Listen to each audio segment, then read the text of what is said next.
Ansa, papastim tsikasun. Hello, my name is Whitehorse, and today I'm going to be talking to you a little bit about Beaver. But before we get started, I'm going to tell you a little story about Beaver.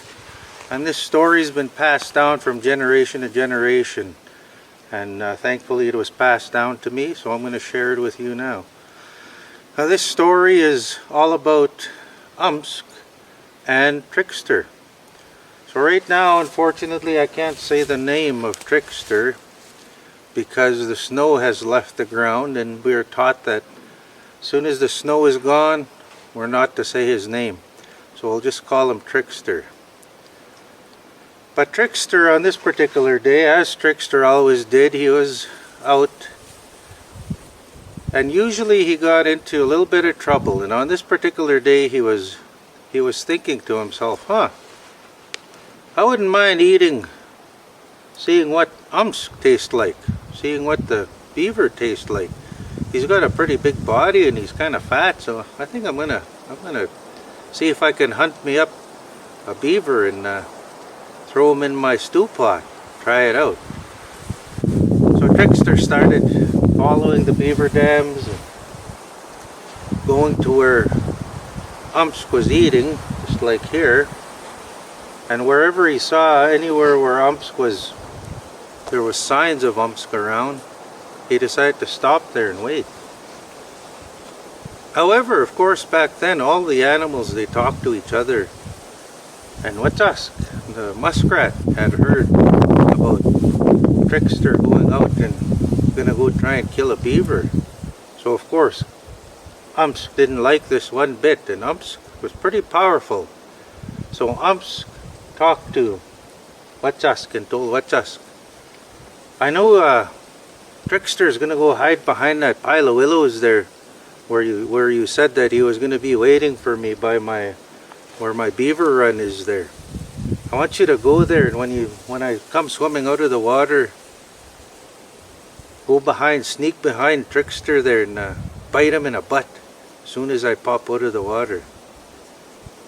So Wachask started smiling to himself. He said, okay, I'll go hide in the grass there.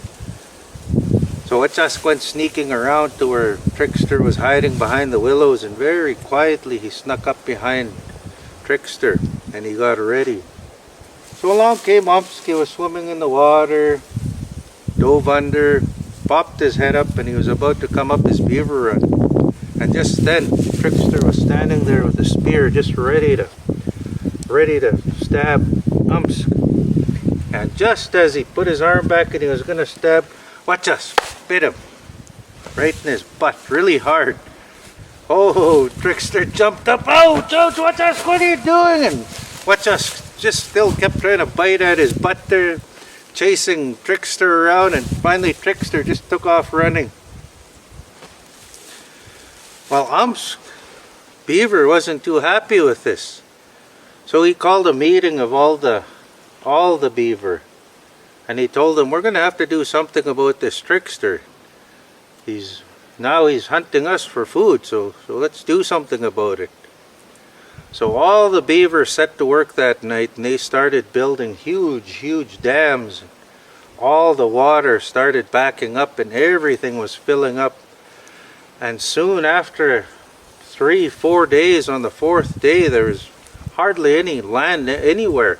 Everything was just covered with water from all the beaver that were building these dams and blocking up all the water. Finally, after the 4th day, there wasn't any land left. Everything was covered by water.